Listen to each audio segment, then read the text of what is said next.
Y terminamos hoy la clase en 5 minutos explicando... To wrap up today's class, I'd like to talk for 5 minutes or so about the concept of society. We'll conclude the lesson with that because it is a fascinating concept. This course focuses primarily on entrepreneurial creativity, and in the preceding section, I criticize all the designing of mathematical models done by those who believe that resources are given and that all we need to do is maximize their allocation among a given number of human beings and thus avoid waste. This makes no sense, because resources are not given, but instead are constantly being created, and more human beings are what is needed, as I have explained today. At this point, after all we have covered together, we are ready to grasp the concept of society. We're going to consider it together. It's the last section. Let's look at the whole subject in a nutshell. Society is a process. It is a process that carries with it the idea of dynamism.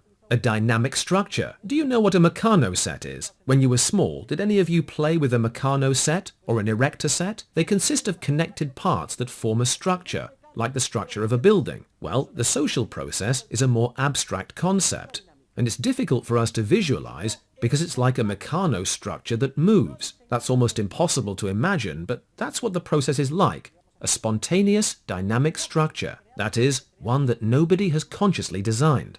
I've described it that way in several lessons now. No one has created nor can create the social process. It emerges by itself. It is a highly complex process. It's like an extremely complex Meccano set. According to Hayek, this process is the most complex order conceivable in the universe. Think about that.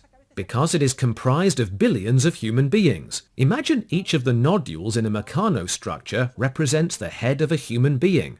And there are billions of them. What's more, each head is constantly creating things and discovering new ends and means. Each of us is endowed with his or her own objectives, tastes, valuations, and practical knowledge. And furthermore, each of us continually creates these things ex novo. So, I repeat, all of society is a highly complex, spontaneous process.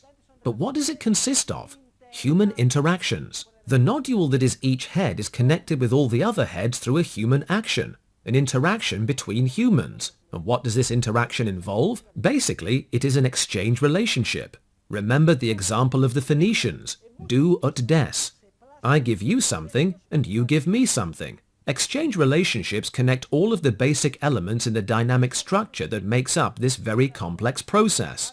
And these relationships are often reflected in monetary prices. Later we will see how this makes economic calculation possible. Also, exchange relationships conform to certain rules, habits or standards of conduct. This is where institutions come in, and they are inseparable from society. What moves, what drives, what energy fuels this whole process, this exceedingly complex, spontaneous process of human interaction?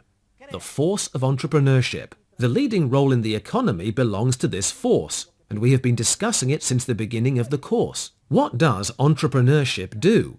It constantly creates, discovers, and transmits information or knowledge. So the fuel that powers the spontaneous process is entrepreneurship, which creates or discovers information. Entrepreneurship also brings about the effect of coordination or adjustment. In other words, it adjusts or coordinates the contradictory plans of human beings. But how? Through competition. We've just looked at that today.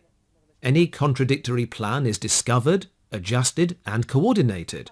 Actors compete to make contradictory plans compatible with others. The first person to discover a maladjustment takes advantage of it. Well, what's the point of all this? What's the purpose of this whole spontaneous fuss nobody has created? It emerges on its own. No human being has created it. No human being has the capacity. What's it all for? Well, as scientists, we marvel at it. How amazing! But we don't know what it's for. Let's consider the effect this process has. The underlying purpose of the process may be the effect it produces. And when we analyze the effect, we realize that there is only one. This process multiplies life without limit. Life. The sustenance of more and more human beings, more human lives, lives of ever greater richness. As scientists, the only conclusion we can draw from this wondrous, spontaneous process is that it spreads, multiplies, and fuels life, both in quantitative terms, the number of lives, and qualitative terms, the quality of those lives. This and nothing else is society. And with this reflection, we'll say goodbye for today.